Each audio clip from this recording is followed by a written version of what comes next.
Hey guys, welcome to another episode of Clangin and Bangin with Mikey, episode 213. And today we're going to talk about uh, codependency in our relationships, right? And matter of fact, let's look up what a codependency relationship is. Because, whether we want to admit it or not, all of us have probably been in a codependency relationship too, right? And we don't know that we're in one until we're like, in it, and we're completely wrapped up in it.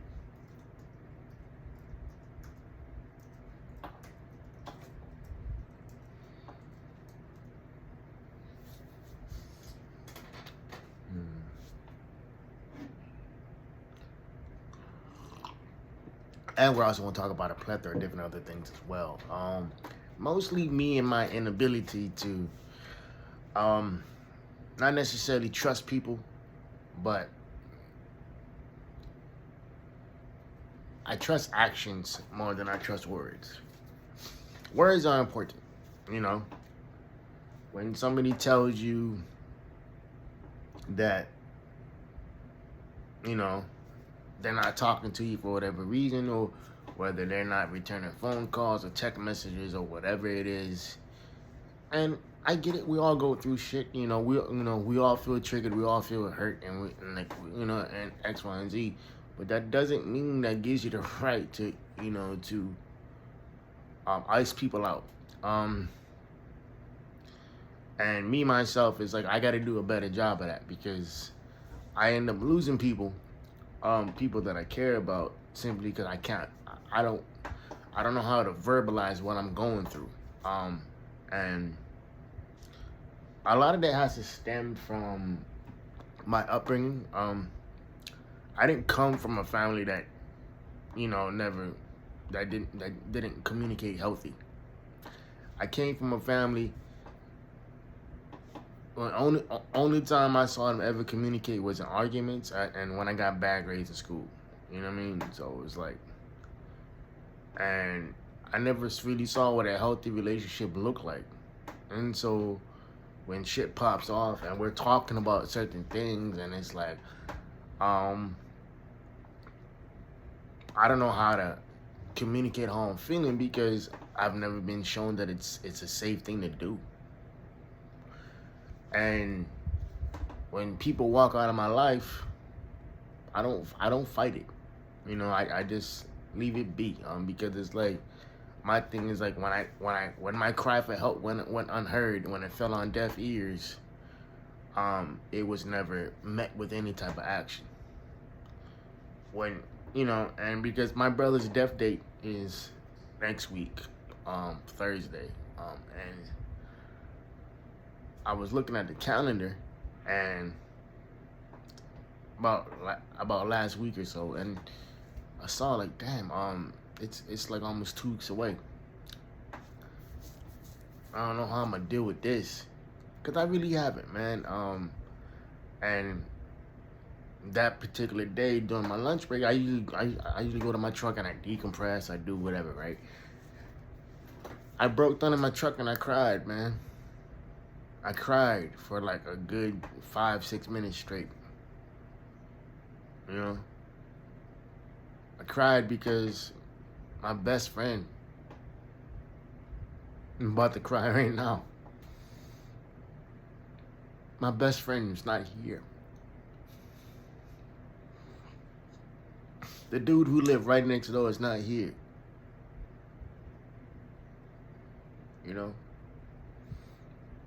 I used to wake up on Saturdays and Sunday mornings and he'd be playing like 90s hip hop and 2000 hip hop, and he would have that shit blaring. And I haven't heard that in about a year.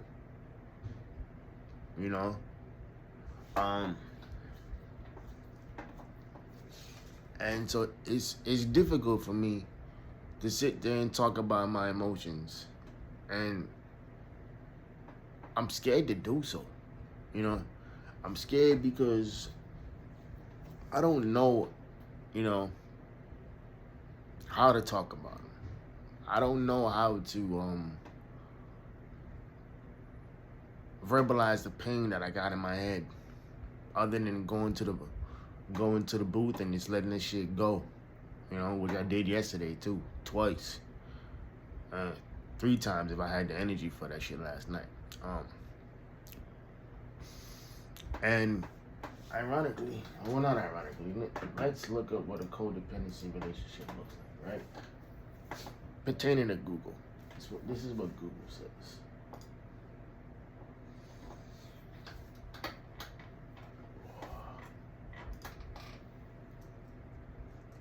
What is a codependent relationship? So this is pertaining to what Google says. This is a codependency is a circular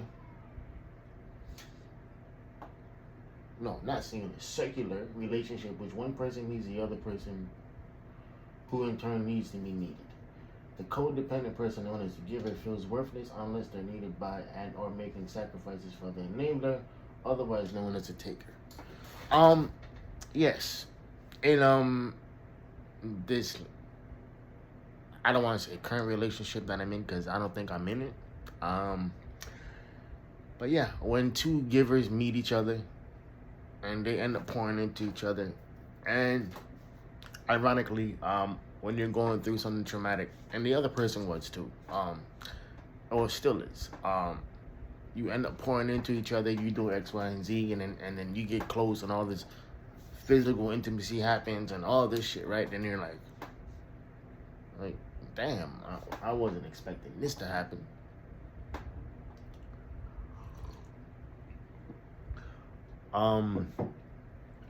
And it's a really bad feeling when the other person says that they're removing themselves from your life because you keep pushing them away, right? And reality, yes and no. I'm guilty of that. But when you come back and when you start texting and when you try to call and it's like no, you said you was gonna remove yourself. Why are you still trying to stay here? Why are you still trying to create a spot for you? I know why. Because you need something to fulfill you. You need something to distract you from the situation that you're going through. But you don't want the same thing I want. You don't want the same thing that I want, which is in a committed relationship, X, Y, and Z. So why are you still here? There is no point for me to sit there and talk to you about my emotions because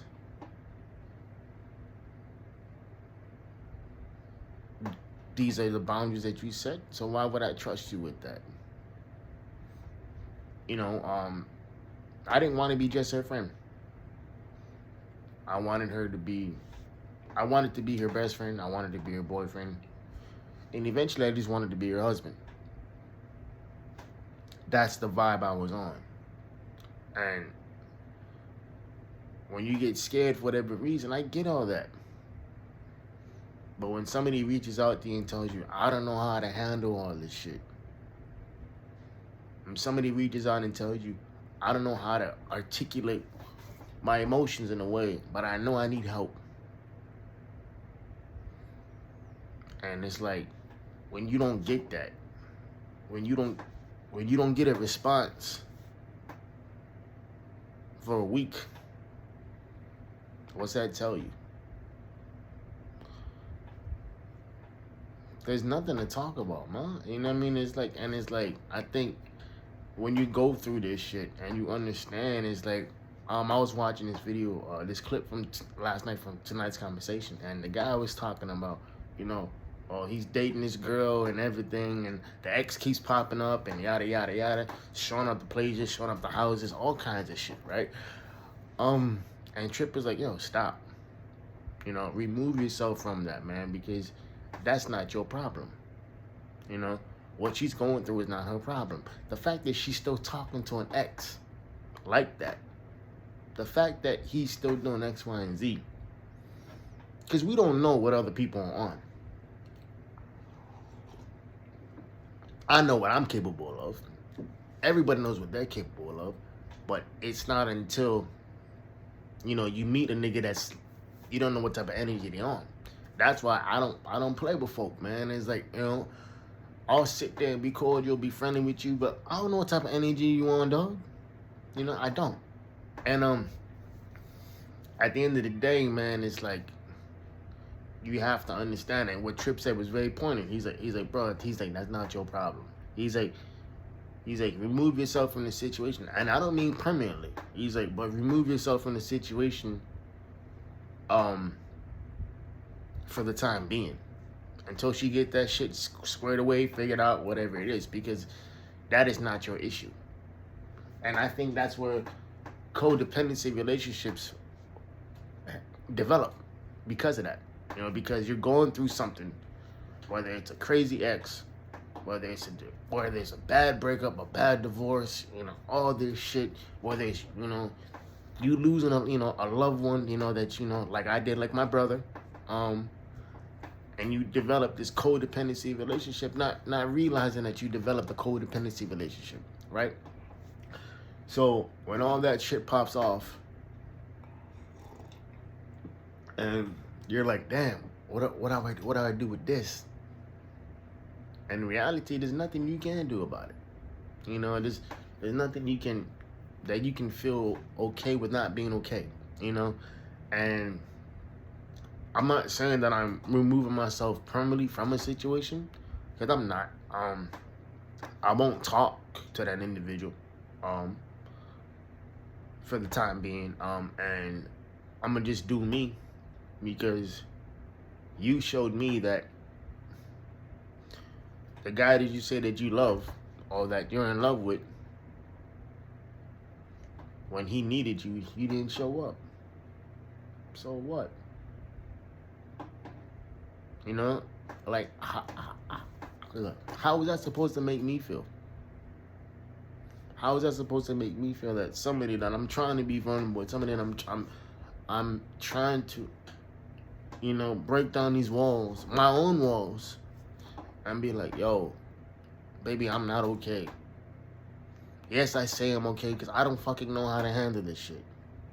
Yes, I say that I'm okay because I know you got a situation that you dealing with. But at the same time, man, it's like you have to know when to remove yourself from this situation, because it's not fair to you. It's not fair to have somebody that you care about not know what they want or not know what they need. But somebody who tells you that they're removing themselves from their life, but they keep coming back. Somebody tells you, like, who's texting you good morning and tells you, hey, if you want to talk to me, I'm free. No, not right now. I don't know how to talk to you. Because when I reached out for help, it fell on deaf ears. When my cries for help, fell on deaf ears, I didn't know why. What's the point of me reaching out to you when you showed me that I wasn't important? And yes, I'm scared. Yeah, I'm fucking terrified.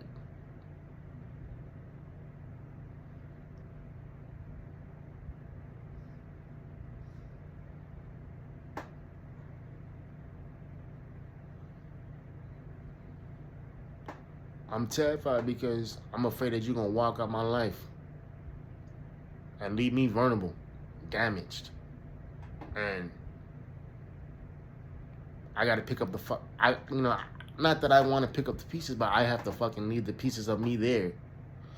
Because there's no point. What am I going to do picking up broken pieces of myself?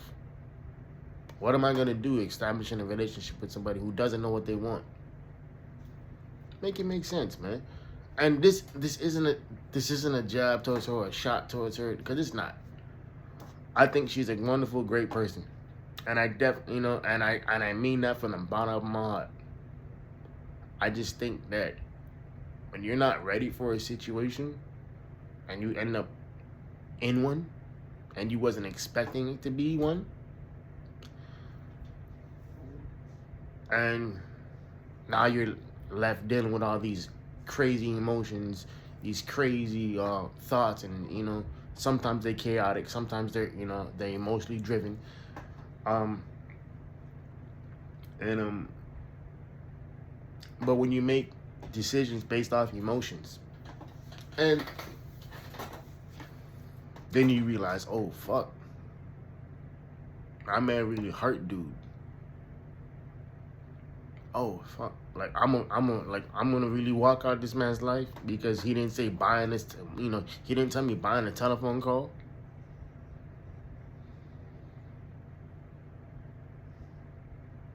I'm gonna really walk out this dude's life because I know my baby going through something, and he doesn't know how to verbalize that in the correct way. I know it's a trigger for me, but so when I get triggered, I'm not gonna respond to him. I'm not gonna return his text messages. And then when I do return a text message, the first thing I tell him is that there's nothing really that I have to say to you. I'm removing yourself from my life. Like, come on, man. How you gonna make me feel? Like they claim that that you're pushing them away, but in reality, it's small things.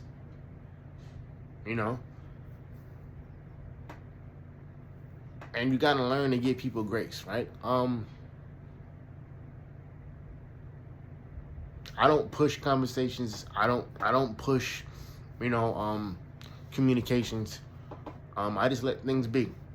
And if that's the case, that's fine. I'm not the type to sit there and wonder why you doing this or what you doing this for. It's like, because I'm not.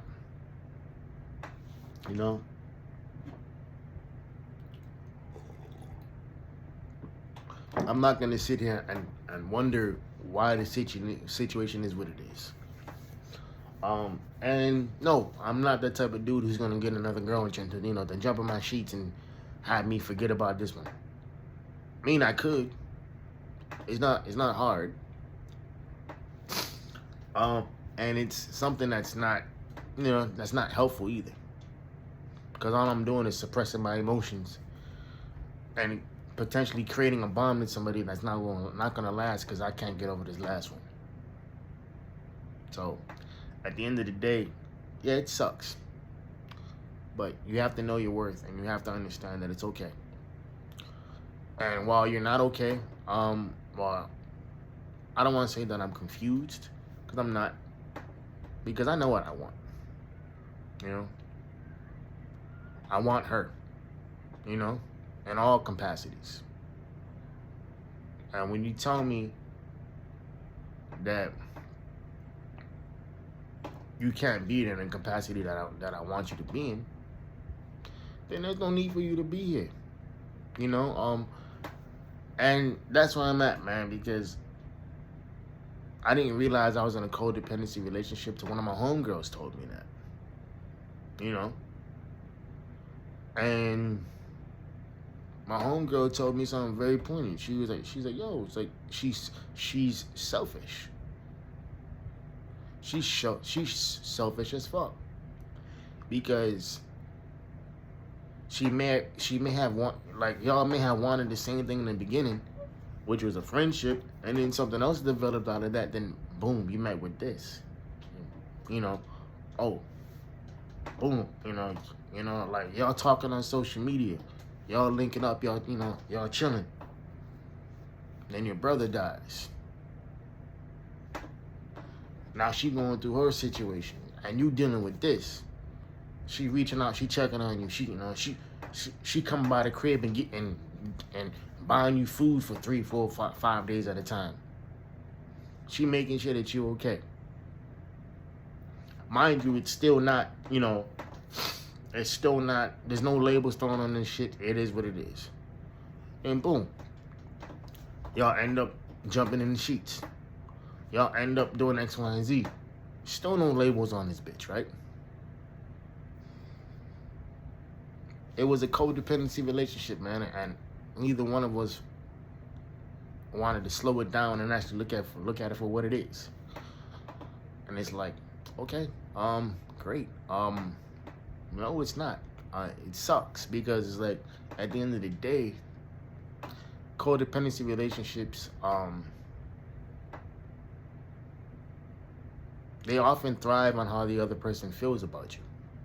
And while I'm not the best at showing my emotions, I'm not the best at communicating how I feel. I can communicate, to the fucking sun's blue, but talking about my emotions. Number one, and I hate to bring this up, but it's the truth. I'm a black man in America. We don't have the luxury of talking about my our emotions and how we feel and how certain shit affects us. And on top of that too, I'm biracial. Some people I ain't black enough, and some motherfuckers I'm not black at all.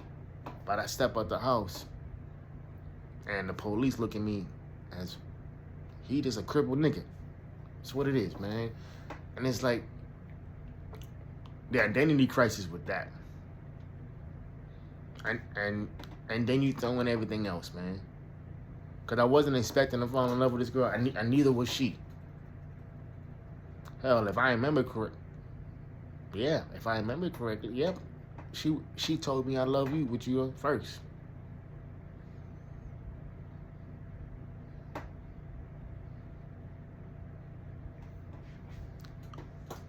And it's okay, to not be okay. It's okay to understand that everything runs its course. And you can't sit there and one day you can't sit there and be like, oh yeah, like no, it's fine, man. It's okay. I don't know how I'm gonna deal with this. I don't know what I'm gonna do with this, but I'm gonna have to deal with this. Because the next person that walks into my life deserves a better version of me. Not somebody who's afraid to open up because of X, Y, and Z. And the next person that walks into my life, we're not doing that codependency bullshit. Alright, y'all. This is about 23 minutes of it like that. Y'all won't get back. Hope y'all keeping the 4Ps, private player, positive, and pushing. I'll see y'all next week, Sunday. I love y'all. Ghost. And like I always say, know your worth because you're better than what you are. Peace.